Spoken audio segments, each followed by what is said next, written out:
روز بروز لا قانونیت کی دلدل میں کیوں دھسے جا رہے ہیں؟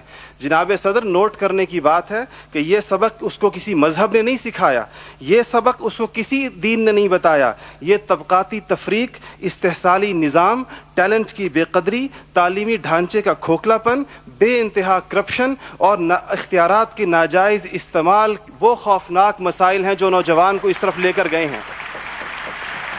آپ یہ مسائل حل کر دیجئے، پھر دیکھیے یہ نوجوان دہشت گرد ہے یا امن پسند ہے۔ ہمارا تیسرا سب سے بڑا مسئلہ جو اس وقت بہت اہمیت کا حامل ہے، جمہوری روایات کا فقدان ہے۔ ہم ابھی تک حقیقی جمہوری کلچر اور عوامی مینڈیٹ کے احترام کے ماحول کو پیدا کرنے میں ناکام رہے ہیں۔ ٹوٹتی بنتی اسمبلیوں، انتخابی دھاندلیوں اور جناب صدر اہم قومی مسائل میں پارلیمنٹ کو بائی پاس کرنے کی روایات نے عوام کا اعتماد موجودہ پولیٹیکل سسٹم سے اٹھا دیا ہے۔ اس کے لیے ہمیں اپنے اس پڑوسی ملک سے سبق سیکھنا چاہیے جہاں سے مشاہد صاحب تشریف لائے ہیں اور آپ عنقریب جانے والے ہیں۔ ان کی اور ہماری تاریخ آزادی ایک ہی ہے۔ ہمیں اور ان کو ایک جتنا وقت ملا ہے، مگر انہوں نے اپنے ہاں جمہوری اقدار کو اتنا مضبوط کر دیا ہے کہ حکومت کتنی ناکام ثابت کیوں نہ ہو جائے، کوئی بھی افتاد ٹوٹ پڑے، یہ نہیں ہو سکتا کہ فوج بیرکوں سے نکلے اقتدار میں آ کر بیٹھ جائے۔ اسی طرح جناب صدر میں یہ سمجھتا ہوں کہ آج اس ہال میں لگی ہوئی قائد کی تصویر آپ سے پوچھ رہی ہے، آگے آپ کھڑے ہوئے ہیں کہ جنرل تم تو سرحدوں کے رکھوالے ہو، تم کو ایوان اقتدار کی راہ کس نے دکھائی ہے؟ اور جناب والی، جناب اعلیٰ، ہمارا تیسرا سب سے بڑا مسئلہ ایلیٹ کلاس اکانومی ہے۔ آپ کے اعداد و شمار کے جادوگر کہہ رہے ہیں کہ معیشت ترقی کر رہی ہے، زر مبادلہ کے ذخائر بڑھ رہے ہیں، قرضے کم ہو گئے ہیں، کشکول ٹوٹ گئی ہے۔ آپ بار بار کہتے ہیں پہلے ہم مانگنے جاتے تھے، اب ہم دینے جاتے ہیں، اور عوام حیران ہے کہ خدایا کیا ماجرا ہے۔ معیشت ترقی کر رہی ہے، غریب کا چولہا بجھ رہا ہے، زر مبادلہ کے ذخائر بڑھ رہے ہیں، پٹرول کی قیمتیں آسمان سے باتیں کر رہی ہیں،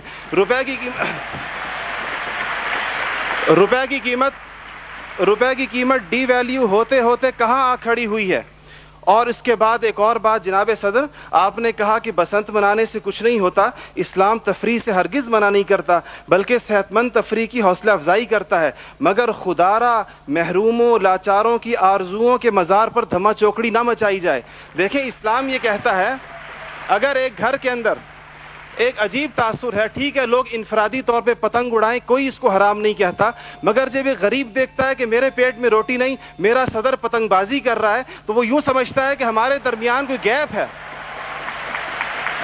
آپ بالکل وہ سمجھتا ہے، غریب کہتا ہے کہ میں غریب دیکھتا ہے، غریب آپ کو اس کے احساسات کا بالکل اس طرح لگتا ہے ایک گھر کے اندر میت پڑی ہو اور آپ دوسرے گھر کے اندر ڈرم بجائیں کہ میں تو آزاد ہوں، غم تو تمہارا ہے میرا نہیں ہے، تو اس کو کوئی بھی اس کی اجازت نہیں دے گا، کوئی بھی مذہب کہے گا کہ نہیں، اس کا احساس کیجئے، اس کے اشک شوئی کریں، اس کو سینے سے لگائیے۔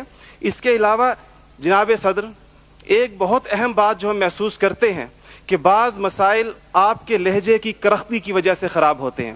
آپ بلوچستان کے عوام سے کہتے ہیں تمہیں ہم وہاں سے ہٹ کریں گے، تمہیں پتہ ہی نہیں چلے گا ہم نے تمہیں کہاں سے ہٹ کیا ہے۔ یہ چیزیں آپ قوم کے بڑے ہیں، آپ کو بالکل قوم سے اس انداز میں گفتگو کرنی چاہیے جس طرح آپ اپنے بیٹے بلال سے گفتگو کرتے ہیں۔ آپ کو اس کے جناب صدر آپ کا لہجہ جو ہے، وردی کی بات میری بہن نے کی، وردی کی بات تو آپ نے خود 14 کروڑ عوام سے کہا تھا میں 31 دسمبر کو اتار دوں گا، پھر قوم کے وسیع تر مفاد میں آپ وعدے سے مکر گئے۔ تھینک یو جی، شکریہ، مہربانی، تھینک یو، آپ کا ٹائم ہو گیا ہو جی۔